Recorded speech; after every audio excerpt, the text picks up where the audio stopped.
So hello everyone, welcome to the PYQ series of JEE Mains. यहाँ पर हम laws of motion के PYQs को कवर कर रहे हैं एक रिवीजन फॉर्मेट में। सो आई होप कि ये सीरीज जो है काफ़ी हेल्प कर रही होगी आपकी प्रिपरेशन में। और इसी सीरीज को आगे बढ़ाते हुए आज के इस लेक्चर में हम स्टार्ट करते हैं अपने पहले क्वेश्चन से। तो क्वेश्चन है हमारे पास 28 जून 2022 का इवनिंग शिफ्ट का। तो क्वेश्चन क्या कह रहा है, a block of mass 2 kg। तो ब्लॉक जो है उसका मास हमें दे रखा है कितना, तो मास दे रखा है हमें 2 kg। ओके, हमें बोल रखा है moving on a horizontal surface with speed कितना, स्पीड हमें दे रखी है 4 मीटर पर सेकेंड। अब ये एंटर कर रहा है एक रफ सरफेस में जिसकी रेंज हमें दे रखी है x1 हमें दे रखा है 0.5 मीटर और x2 हमें दे रखा है कितना 1.5 मीटर। ऐसा क्वेश्चन शायद मैं ऑलरेडी करा चुका हूँ एक बार। The retarding force in this range of rough surface, और जो रिटार्डिंग फोर्स है वो है -kx, और यहाँ पे k कितना है 12 है, तो इसको हम ऐसे लिख सकते हैं -12x। ये हमारा फोर्स है। बोल रखा है the speed of the block as it just crosses the rough surface will be. तो स्पीड कितनी होगी ब्लॉक की जैसे ही वो रफ सरफेस को कवर करेगा। तो हम ये मान लेते हैं कि जब वो रफ सरफेस में एंटर कर रहा है तो उसकी स्पीड कितनी है भाई u होगी, और जब वो रफ सरफेस से बाहर जाएगा तो उसकी स्पीड v होगी। तो हमें v निकालना है। अब देखो फोर्स हमें दे रखा है -12x, समझ रहे हो। अब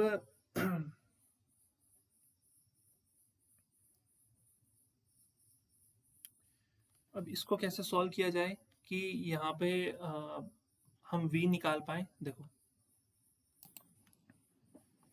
देखो यहाँ पर ना ये इनिशियल स्पीड ले लेते हैं 4 मीटर पर सेकेंड, और फाइनल स्पीड हमें निकालनी है। तो यहाँ पर मैं जो कॉन्सेप्ट लगाऊंगा वो लगाऊंगा वर्क एनर्जी थ्योरम का कॉन्सेप्ट।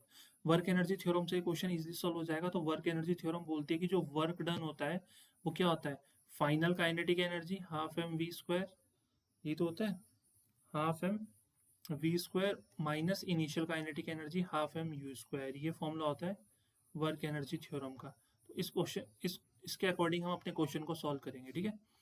तो सबसे पहले हम वर्क डन निकालते हैं। देखो भैया वर्क डन कैसे निकलेगा, वर्क डन होता है integration of F dot D x, ठीक है। अगर हमें लिमिट दे रखी है तो इंटीग्रेशन कहाँ से कहाँ तक, 0.5 से 1.5 तक। अब ये हो जाएगा 0.5 से 1.5 तक। f की वैल्यू कितनी दे रखी है -kx, मतलब -12x। तो -12 बाहर लिख दो, ये हो जाएगा x dx। तो ये हो जाएगा -12 x dx का इंटीग्रेशन कितना होता है x स्क्वायर बाय 2, और कहाँ से कहाँ तक 0.5 से 1.5 तक, ठीक है। इसको सॉल्व करते हैं। तो work done is equals to -12, और ये कितना आएगा 1.5 का स्क्वायर 2.25/2 और 0.25/2। तो 2.25 माइनस 0.25/2। तो इसको अगर हम सॉल्व करें तो ये आएगा -12 और 2/1। तो ये आएगा -12 जूल। ये हमारा वर्क डन आ गया, ठीक है। कैलकुलेशन बहुत सिंपल है, इंटीग्रेशन करना आपको आता होगा, बहुत बेसिक है। अगर आप जेई की प्रिपरेशन कर रहे हो तो बहुत ईजी है। तो वर्क डन आ गया -12 जूल, ठीक है। अब वर्क डन हमारा -12 है। अब हाफ एम, मास कितना दे रखा है 2, तो ये हो जाएगा 2, और एम हाफ एम कॉमन ले लेते हैं तो ब्रैकेट में बचेगा v square minus u square. अब वी स्क्वायर निकालना है और यू स्क्वायर कितना हो जाएगा 16। इसको सॉल्व करते हैं, 2 से 2 कैंसिल, तो -12 is equals to v square minus 16। तो वी स्क्वायर कितना हो जाएगा -12 16 मतलब 4। तो वी हमारा आ जाएगा +-2, ठीक है, +-2। अब वेलोसिटी हमारी कितनी हो जाएगी, ऑप्शन कौन सा दे रखा है, ऑप्शन सी दे रखा है। तो सी हमारा जो है वो करेक्ट आंसर हो जाएगा। तो इस तरह से ऐसे क्वेश्चन को सॉल्व करना है। नेक्स्ट क्वेश्चन पे चलते हैं। 2022 का ही है, बट 27 जुलाई मॉर्निंग शिफ्ट का ये क्वेश्चन है, और देखते हैं क्वेश्चन में क्या बोल रहा है। तो बोल रखा है अ bag is gently dropped on a conveyor belt, just a second ना। A bag is gently dropped on a conveyor belt moving at a speed of 2 metre पर सेकेंड। तो कन्वेयर बेल्ट की स्पीड लिख लेते हैं, ठीक है। स्पीड कितनी है 2 मीटर पर सेकेंड है। The coefficient of friction between the conveyor belt and the bag is 0.4। तो म्यू की वैल्यू दे रखी है कितनी 0.4। Initially the bag slips on the belt before it stops due to friction. देखो इनिशियली जो है ना बैग स्लिप हुआ है, एक तरह से स्लिपिंग मोशन हुआ है बैग में before it stops due to friction. The distance travelled by the bag during on the belt during the slipping motion is, तो डिस्टेंस हमें निकालना है। तो देखो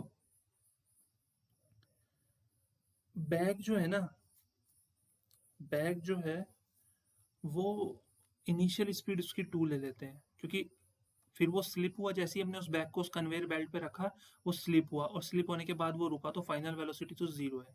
ठीक है, अब हमें क्या करना है, अब हमें अब हमें यहाँ पर जस्ट अ सेकेंड ना, तो देखो यहाँ पर v तो हमारा 0 है ही। अब कोफिशिएंट ऑफ फ्रिक्शन हमें 0.4 दे रखा है, initially the back slip the distance travel, तो डिस्टेंस ट्रेवल हमसे पूछ रखा है। अब एक चीज बताओ, देखो एक फॉर्मूला ध्यान रखना है, ये आपको याद भी होगा, a is equals to mu g, ठीक है, क्लास में करवाया था, a is equals to mu g.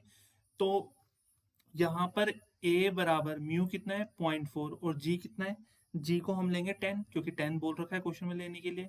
तो एक्सेलरेशन तो हमारा आ गया 4 मीटर पर सेकेंड स्क्वायर, ठीक है, मतलब जो कन्वेयर बेल्ट है उस पर जो बैक स्लिप होगा एक्सेलरेशन आ गया 4 मीटर पर सेकेंड स्क्वायर।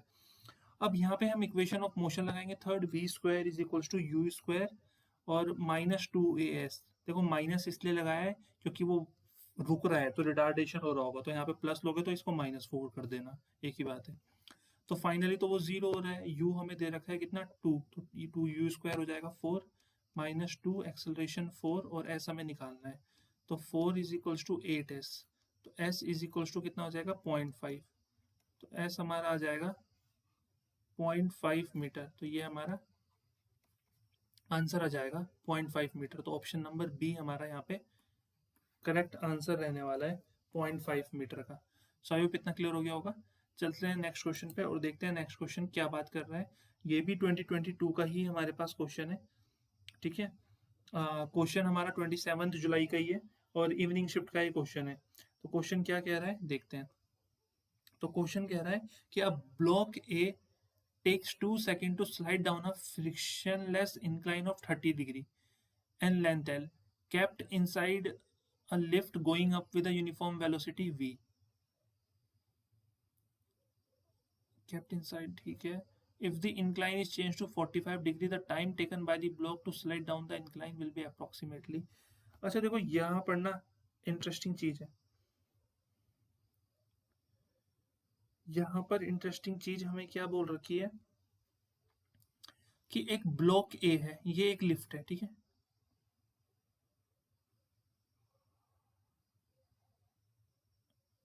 ये एक लिफ्ट है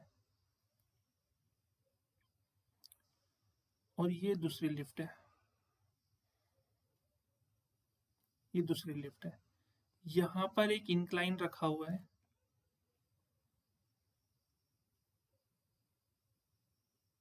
और इसका एंगल है 30 डिग्री। एक ब्लॉक है जो इस पे स्लाइड कर रहा है नीचे की तरफ, ठीक है, तो इसको टाइम लग रहा है 2 सेकंड का। और अब एक स्लाइड ये है, यहाँ पर एंगल अगर हम 45 डिग्री का कर देते हैं तो सेम ब्लॉक को स्लाइड होने में अब कितना टाइम लगेगा, तो टाइम कितना लगेगा भैया। और ये लिफ्ट जो है ये गोइंग, ये ऊपर की तरफ जा रही है v वेलोसिटी से लिफ्ट, ठीक है, ये भी ध्यान रखना।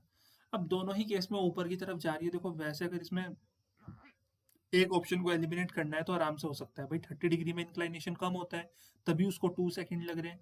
अब जब इंक्लाइनेशन बढ़ा दिया 45 डिग्री कर दिया तो अब वो थोड़ा जल्दी नीचे आएगा तेजी से, तो टाइम तो कम ही लगेगा, 2.66 तो नहीं हो सकता है यहाँ पे। यहाँ पर बी सी और डी ऑप्शन में से ही हमारा कोई करेक्ट आंसर होगा। तो यहाँ पर जो θ1 हमें दे रखा है वो कितना दे रखा है 30 डिग्री, और यहाँ पर θ2 हमें कितना दे रखा है 45 डिग्री। अब अगर एक्सेलरेशन की बात करें तो a इज इक्वल्स टू किसके बराबर होगा, इंक्लाइनेशन के केस में फॉर्मूला क्या होता है एक्सेलरेशन का, a is equals to g sine theta, ठीक है, ये फॉर्मूला ध्यान रखना एक्सेलरेशन का, a is equals to g sine theta. तो यहाँ पर अगर हम बात करें a1 कितना हो जाएगा, यहाँ पे a1 हमारा हो जाएगा g साइन θ1, और अगर a2 की हम बात करें तो कितना हो जाएगा g साइन θ2 45 मतलब, और ये 30 डिग्री मतलब, साइन g कितना होता है जी 10 होता है और साइन 30 1/2, तो एक्सेलरेशन आ गया 5 मीटर पर सेकेंड स्क्वायर, ठीक है। और यहाँ पे जी 10 होता है, साइन 45 1/√2, तो 10/√2 हो जाएगा। 10/√2 का मतलब होता है 5√2, तो इतने मीटर पर सेकेंड स्क्वायर एक्सेलरेशन आ गया, ठीक है। ये चीज़ ध्यान रखना। अब यहाँ पर देखो एक फॉर्मूला यहाँ पे निकालना पड़ेगा, टाइम टेकन का फॉर्मूला। यह उस फॉर्मूला से ही क्यों, मैं इसको डायरेक्ट एक मेथड से बताता हूँ, ठीक है। कॉन्सेप्ट और स्ट्रॉन्ग हो जाएगा। देखो क्यों ना यहाँ पर ना हम क्या करें, एस इज इक्वल्स टू क्या होता है, U T plus half a t square, याद है ना। ये वाला फॉर्मूला मैं लगाता हूँ, इस फॉर्मूला से मैं दोनों ही के लिए T1 T2 निकालूंगा। देखो ये रेस्ट पे है, इनिशियली जो रेस्ट पे है ब्लॉक, और फिर वो स्लाइड कर रहा है, समझ रहे हो। और लेंथ कितनी है, एस की डिस्टेंस कितनी है, एल के बराबर। तो पहले वाले केस में अगर मैं एल इज इक्वल्स टू लिखूँ हाफ, एक्सेलरेशन कितना आ गया मेरा 5, और ये आ गया टी स्क्वायर। क्लियर हो रहा है। तो अगर मैं कुछ इस तरह से करता हूँ फॉर फर्स्ट केस, और टी कितना, टी तो 2 दे रखा है ना, तो ये 2 का स्क्वायर हो जाएगा। तो एल हमारा कितना आ गया यहाँ से, एल हमारा आ गया 10 के आसपास आ गया। एल हमारा कितना आ गया, 10 के आसपास हमारा एल आ रहा है। तो बेसिकली यहाँ पर हम क्या कर सकते हैं, एल अगर हमारा 10 के आसपास आ रहा है, तो ये आ जाएगा हमारा 2 का स्क्वायर 4, तो 5 2 ज़ा 10, तो एल हमारा 10 आ गया है। अब इसी एल की वैल्यू को हम यहाँ पे पुट करेंगे, सेम इक्वेशन हम यहाँ पे भी लगाएंगे। अब सेम इक्वेशन लगेगी तो l is equals to half a t square, तो ए कितना है यहाँ पर 5√2, और टी कितना है यहाँ पर T2 हमें निकालना है, तो ये आ जाएगा T2 का स्क्वायर। और एल हमें पता है 10 है, तो 10 is equals to 5√2/2 into T2 का square. Okay, so T2 square will be equals to, ये हो जाएगा 5 1 ज़ा 5 2 ज़ा, तो 2 2 ज़ा 4, 4/√2। तो इसको अगर हमें सॉल्व करना है, तो √2 से मल्टीप्लाई, √2 से डिवाइड करते हैं, ये 2 हो जाएगा, तो ये हो जाएगा 2√2। तो T2 स्क्वायर कितना आ गया, 2√2 आ गया। तो T2 square is equals to 2, और √2 की वैल्यू होती है 1.41, तो ये आ गया 2.24 ज़ा 8 2, 2.82। तो T2 कितना आ जाएगा, √2.82, और √2.82 आई थिंक कितना होगा, 1 पॉइंट समथिंग ही होगा ये, तो 1 पॉइंट ऑप्शन के अकॉर्डिंग चले तो 1.68 आना चाहिए मेरे ख्याल से। तो आई थिंक इतना, इस तरह से हम ऐसे क्वेश्चंस को सॉल्व कर सकते हैं। सो आई होप कितना क्लियर हो गया होगा, ठीक है। तो आई थिंक समझ में आ गया होगा ये किस तरह से क्वेश्चन करना है। अब चलते हैं नेक्स्ट क्वेश्चन पे और देखते हैं नेक्स्ट क्वेश्चन क्या बोल रहा है। तो नेक्स्ट क्वेश्चन हमारा 29 जून का है। क्वेश्चन क्या कह रहा है देखते हैं। देखो डायग्राम इस क्वेश्चन में हमें गिवन है, और कह रहा है कि a block of mass 40 kg slides over a surface when a mass 4 kg suspended through an inextensible massless string passes over frictionless pulley. तो पूरी बकवास है, कहने का मतलब ये है कि एक पुल्ली है, उस पर एक 4 kg का मास को हमने हैंग किया, जिस वजह से 40 kg का मास इस साइड पे आना शुरू हो गया। 4 kg जैसे नीचे जाएगा, ये अपने राइट साइड की तरफ, हमारे राइट साइड की तरफ ये आता रहेगा 40 kg का mass. The coefficient of kinetic friction between the surface and the block, तो म्यू के हमें दे रखा है, कोफिशिएंट ऑफ काइनेटिक फ्रिक्शन हमें दे रखा है कितना, 0.02, ये हमें गिवन है 0.02। और हमसे क्या पूछ रखा है, the acceleration of the block, तो एक्सेलरेशन पूछ रखा है ब्लॉक का कितना होगा। काफी इजी है, ठीक है। देखो दो सिनेरियो है, एक तो ये 40 kg का ब्लॉक है, एक तो ये 40 kg का ब्लॉक है, 40 kg। तो इसका सिनेरियो देखते हैं, तो यहाँ पे मैं चाहूँ तो यहाँ पे भी बना सकता हूँ इसको। देखो यहाँ पर इसका वेट एक्ट करेगा नीचे की तरफ mg, जो कि हमारा 400 न्यूटन के आसपास होगा। इस पे एक नॉर्मल रिएक्शन लगेगा r, यहाँ पर ये टेंशन लगेगी, राइट, और यहाँ पर लगेगा एक फ्रिक्शन फोर्स, ठीक है। इसकी बात करें तो इसका वेट नीचे की तरफ 40, इसका वेट एक्ट करेगा 40 kg, और 4 kg में तो डिफरेंस होता है ना, तो ये 40 न्यूटन होगा। तो ये टेंशन हमारी t है, और इसका एक्सेलरेशन अगर a है तो इसका एक्सेलरेशन भी कितना होगा, a ही होगा। समझ रहे हो? तो यहाँ पे अलग से बनाने की जरूरत नहीं है, मैंने यहीं पे बना दिया है, और यहीं से मैं क्या कर रहा हूँ, अब इस चीज को समझाने की कोशिश करता हूँ आपको। देखो, अब समझते हैं इस चीज को, पूरी गेम को। सबसे पहले अगर हम बात करें, ये 4 kg पे तो कोई फ्रिक्शन नहीं लग रहा है क्योंकि ये तो हैंग हो रखा है, इस पे लग रहा है फ्रिक्शन। तो जो फ्रिक्शन फोर्स होगा वो किसके बराबर होता है,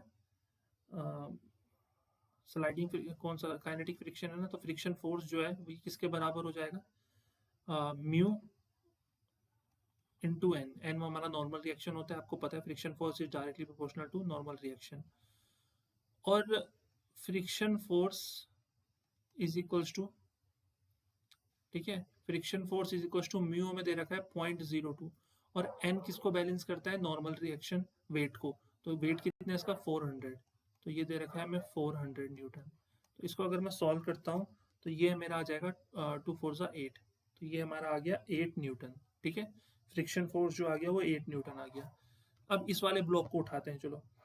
अब इसमें नीचे की तरफ फोर्स कितना ऐड कर रहा है, इसका वेट 40, और ये इसमें से माइनस टेंशन करते हैं तो नेट फोर्स के बराबर होगा, जो कि होता है मास इनटू एक्सेलरेशन। तो 40 माइनस टेंशन, एक केस तो हमारा ये बन गया, एक इक्वेशन हमारी ये बन गई। एक सेकेंड, इसको सॉल्व करने से पहले एक दूसरी इक्वेशन भी बनाते हैं। अब जो एक बड़ा सा मास है 40 kg का, इसका हमने वर्टिकल सेक्शन तो ले लिया, अब इसका हॉरिजॉन्टल सेक्शन लेंगे कि ये जब इधर की तरफ मूव करेगा, ये किसकी वजह से कर रहा है, टेंशन की वजह से। माइनस यहाँ पे आएगा फ्रिक्शन फोर्स, ठीक है, और बराबर ये नेट एक्सेलरेशन कितना होता है, m इंटू ए, तो मास इंटू एक्सेलरेशन मतलब 40 इंटू ए। क्लियर है? और यहाँ पर ये कितना होगा, ये 4 इंटू ए होगा। तो ये हमारी इक्वेशन बन गई सेकेंड। बस अब इसको सॉल्व करना है, हमें क्या निकालना है, एक्सेलरेशन, तो दोनों को ऐड कर दो, तो ये हो जाएगा 40 minus T plus T minus F के is equals to 40 A plus 4 A, तो ये हो जाएगा 44 ए। तो इससे ये कैंसिल हो गया, 40 माइनस, और फ्रिक्शन फोर्स कितना है 8 इज इक्वल्स टू 44 ए, तो ये हो जाएगा हमारा 32 इज इक्वल्स टू 44 ए। तो ए बराबर कितना हो जाएगा, 32 अपॉन 44। देखते ही आप ऑप्शन टिक कर सकते हो, 1 तो कभी भी नहीं होगा। तो इसको सॉल्व कर लेते हैं, 4 8 ज़ा 32, 4 11 ज़ा 44, तो 8/11 मीटर पर सेकेंड स्क्वायर। तो ये कौन सा ऑप्शन में दिख रहा है, 8/11 मीटर पर second square, option number D में हमारा दिख रहा है। तो ये हमारा करेक्ट आंसर हो जाएगा। सो आई होप कि इस तरह के क्वेश्चन को किस तरह से सॉल्व किया जाएगा, ये आप लोगों को आ गया होगा। ठीक है, सीख रहे होंगे इस सीरीज के थ्रू किस तरह से ऐसे क्वेश्चन सॉल्व किए जाते हैं।